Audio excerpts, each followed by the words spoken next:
Army మాజీ chief Naravane పుస్తకం police కేసుపై రాహుల్ గాంధీ స్పందించారు. పబ్లిషింగ్ సంస్థ పెంగ్విన్ అయినా అబద్ధాలు చెప్పాలి లేదా ఆర్మీ మాజీ చీఫ్ నరవణే అయినా అబద్ధాలు చెప్పాలన్నారు. అయితే నరవణే అబద్ధాలు చెప్తారని తాను అనుకోవడం లేదని తెలిపారు.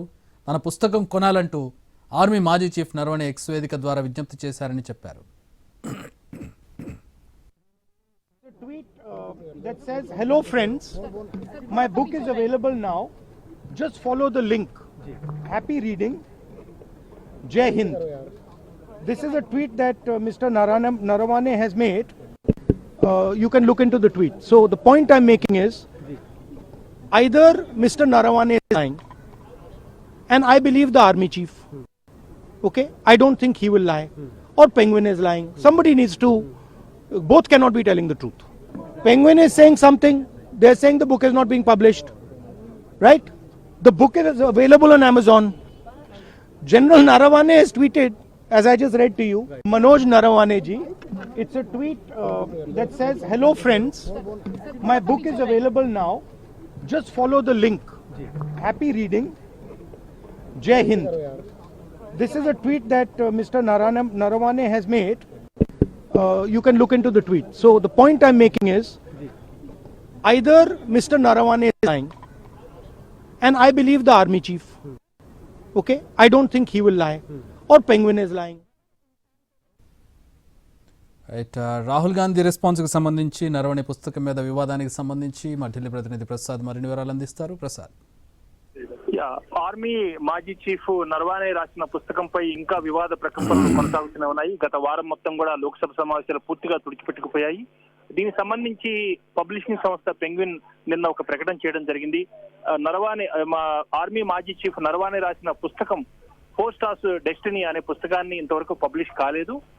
మేము ఎప్పుడు కూడా దాన్ని పబ్లిష్ చేయలేదన్న అంశాన్ని ప్రకటిస్తూ మా తరఫున కానీ లేకపోతే ఇతరత్ర ఎవరు కూడా దీనికి సంబంధించినటువంటి పుస్తకం ప్రచురణ కాలేదన్న అంశాన్ని స్పష్టంగా చెప్పడం జరిగింది. దానిపై ఈ రోజు ప్రతిపక్ష నేత రాహుల్ గాంధీ వివరణ ఇస్తూ ఈ పుస్తకం ఎక్కడి నుంచి వచ్చిందన్న అంశంపై అందరూ అడుగుతున్నారు కదా అడిగినటువంటి ప్రశ్నకు బదులుగా పెంగ్విన్ అంటే పబ్లిషింగ్ సంస్థ పెంగ్విన్ అయినా అబద్ధాలు ఆడుతుండాలి, లేకపోతే ఆర్మీ మాజీ చీఫ్ నరవానే కూడా అబద్ధాలు ఆడుతుండాలి. ఈ రెండిట్ల అంశాల్లో ప్రధానంగా ఆర్మీ మాజీ చీఫ్ నరవానే ఆ రకంగా అబద్ధాలు ఆడతారని నేను అనుకోవట్లేదు అన్న అంశాన్ని కొంతమేరకు చెప్పడం జరిగింది. అయితే పరోక్షంగా పెంగ్వినే అబద్ధాలు ఆడుతున్న అంశాన్ని రాహుల్ గాంధీ చెప్పడం జరిగింది. పుస్తక ప్రచురణ జరిగింది, ఇది అందుబాటులో ఉంది.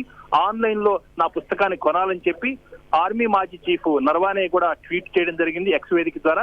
కాబట్టి వీటన్నిటిని పరిగణలో తీసుకున్నట్టయితే వాస్తవాలు ఏంటో మీరే తెలుసుకోవాలన్న అంశాన్ని గ్రహించాలన్న అంశాన్ని రాహుల్ గాంధీ చెప్పడం జరిగింది. దాంతో పాటు పార్లమెంటు ప్రాంగణంలో మకర ద్వారం వద్ద సస్పెండ్ అయినటువంటి ఎంపీలు నరేందర్ సరెండర్డ్ అంటూ ఒక బ్యానర్ ని ప్రదర్శించడం జరిగింది. ఆ ప్రదర్శనలో ఉన్నటువంటి ఎంపీలను పిలుస్తూ మీ బ్యానర్ చూపించండి అని చెప్పి, అసలు కారణం ఇది సభా సమావేశాలు సరిగ్గా జరగకపోవటానికి అమెరికాతో వాణిజ్య ఒప్పందాల్లో అనేక అంశాల్లో వాళ్ళు చేసినటువంటి షరతులకు లోబడి ఈ ఒప్పందాలు చేసుకోవడం జరిగింది.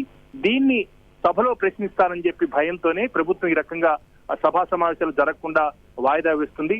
ఏదో రకంగా సభా సమావేశాల నుంచి తప్పించుకోవాలి, ప్రభుత్వాన్ని ప్రశ్నించేందుకు అవకాశం ఇవ్వకూడదన్నది ప్రభుత్వ ఆలోచన అన్న అంశాన్ని ప్రతిపక్ష నేత రాహుల్ గాంధీ చాలా స్పష్టంగా వివరణ ఇవ్వడం జరిగింది. ప్రస్తుతానికి 12 గంటల వరకు లోక్సభ వాయిదా పడింది.